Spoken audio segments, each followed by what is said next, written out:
حضرت آدم علیہ السلام کا واقعہ اسلام میں انسانیت کے لیے سب سے پہلا اور اہم واقعہ ہے۔ یہ واقعہ قرآن اور حدیث میں تفصیل سے آیا ہے۔ اس واقعہ سے انسانیت کا اصل شروع ہوتا ہے اور حضرت آدم علیہ السلام کو اللہ کا پہلا نبی اور انسان کا پہلا پیدا کیا گیا شخص مانا جاتا ہے۔ حضرت آدم علیہ السلام کی پیدائش اللہ تعالیٰ نے حضرت آدم علیہ السلام کو اپنی قدرت سے سب سے پہلے انسان بنایا۔ ان کو مٹی سے بنایا، جسے قرآن میں سلسال من حمائن مسنون، ٹھوس مٹی سے اور تنکا ذرا گارے کی طرح کہا گیا ہے۔ اللہ نے حضرت آدم کو اپنی روح ڈالی اور ان کو انسانیات کے پہلے نبی کے طور پر زمین پر بھیجا۔ قرآن میں اللہ تعالیٰ کا فرمان، اور یاد کرو جب تمہارے رب نے ملائکہ سے کہا میں زمین پر ایک خلیفہ نیب بنانے والا ہوں، سورہ بقرہ 230۔ حضرت آدم علیہ السلام کا علم اور حکمت، اللہ نے حضرت آدم علیہ السلام کو ہر چیز کا علم دیا تھا، ان کو ناموں اور چیزوں کی پہچان دی تھی۔ جب ملائکہ نے اللہ سے پوچھا کہ انسان کو زمین پر خلیفہ بنانے کا فیصلہ کیوں کیا گیا ہے، تو اللہ نے حضرت آدم کو چیزوں کے نام سکھائے اور ان کی حکمت ثابت کی۔ اللہ نے اس سے ملائکہ کو دکھایا کہ انسان کو علم اور حکمت دی گئی ہے جو اس سے فرشتوں سے آگے نکلتی ہے۔ آدم علیہ السلام کے لیے حضرت حوا علیہ السلام کو پیدا کیا۔ حضرت حوا کو حضرت آدم کی ذریات کے طور پر پیدا کیا گیا تاکہ دونوں انسان ایک دوسرے کی مدد سے اپنی زندگی گزار سکیں۔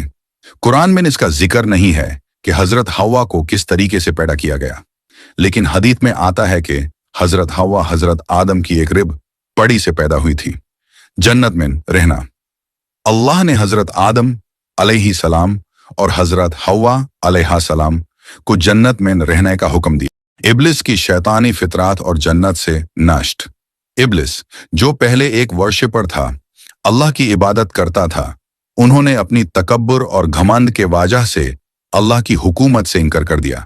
جب اللہ نے ملائکہ اور ابلیس سے حضرت آدم علیہ السلام کو سجدہ کرنے کا حکم دیا، ابلیس نے اس سے انکار کر دیا اور کہا کہ وہ اس انسان سے بہتر ہے جو مٹی سے بنایا گیا ہو۔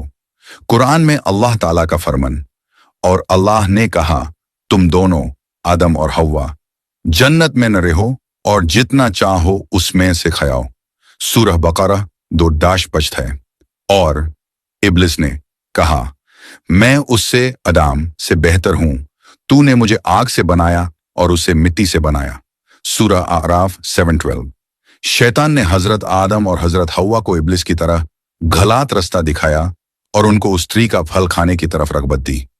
دونوں نے ابلیس کی بات مان لی اور اللہ کے حکم کی نفرت کی، جس کے نتیجے میں اللہ نے انہیں جنت سے نکال دیا اور زمین پر اتار دیا۔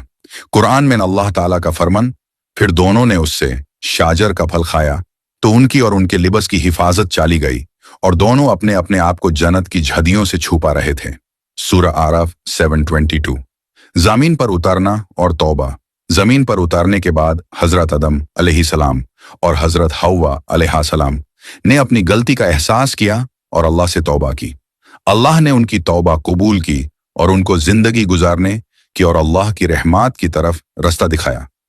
قرآن میں اللہ تعالیٰ کا فرمان، ربنا ظلمنا انفسنا وَإِن لَّمْ تَغْفِرْ لَنَا وَتَرْحَمْنَا لَنَكُونَنَّ مِنَ الْخَاسِرِينَ، سورہ اعراف 7:3۔